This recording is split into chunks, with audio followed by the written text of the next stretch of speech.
সবাইকে সংবাদ এক নজরে স্বাগত। সঙ্গে আছি আমি আব্দুর রউফ।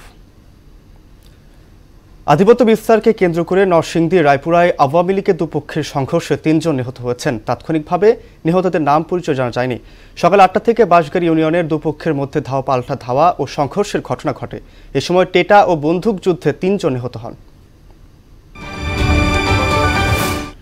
কেরানীগঞ্জ কেন্দ্রীয় কারাগারে বন্দীদের সহায়তায় হটলাইন সেবা উদ্বোধন ও কারা পরিদর্শন করেছেন স্বরাষ্ট্র উপদেষ্টা জাহাঙ্গীর আলম চৌধুরী। এই সেবার মাধ্যমে বন্দীর অবস্থান সম্পর্কিত তথ্য, হাজিরার তারিখ, সাক্ষাতের তারিখ, ফোনে কথা বলার তারিখ, শারীরিক অবস্থা সম্পর্কিত তথ্য, প্যারোলে মুক্তি সম্পর্কিত তথ্য, অভিযোগ পরামর্শ সম্পর্কিত তথ্য পাওয়া যাবে।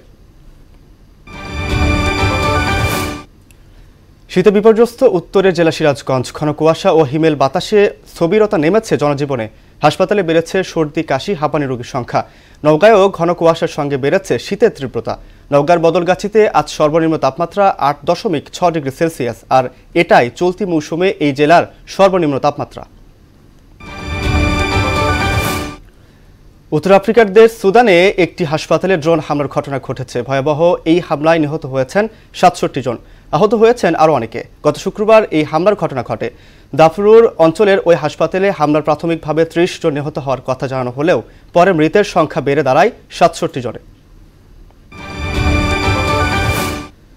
মধ্য আফ্রিকার দেশ ডেমোক্রেটিক রিপাবলিক অফ কঙ্গোতে জাতিসংঘের ১৩ জন বিদেশি শান্তিরক্ষী নিহত হয়েছেন। বিদ্রোহী M23 গোষ্ঠীর সঙ্গে সংঘর্ষে প্রাণ হারিয়েছেন তারা। নিহত শান্তিরক্ষীদের ৯ জনই দক্ষিণ আফ্রিকার। রোববার এক প্রতিবেদনে এই তথ্য জানিয়েছে ব্রিটিশ সংবাদ মাধ্যম BBC। নিহত বাকি শান্তিরক্ষীদের ৩ জন মালাউইয়ান এবং ১ জন উরুগুয়ের।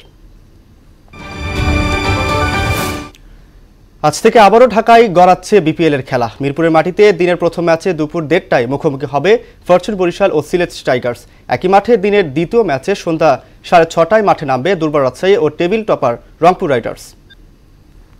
এই ছিল সংবাদ এক নজরে সর্বশেষ খবর। সবার আগে জানতে মোহনের সাথেই থাকুন। এতক্ষণ সঙ্গে থাকার জন্য ধন্যবাদ সবাইকে।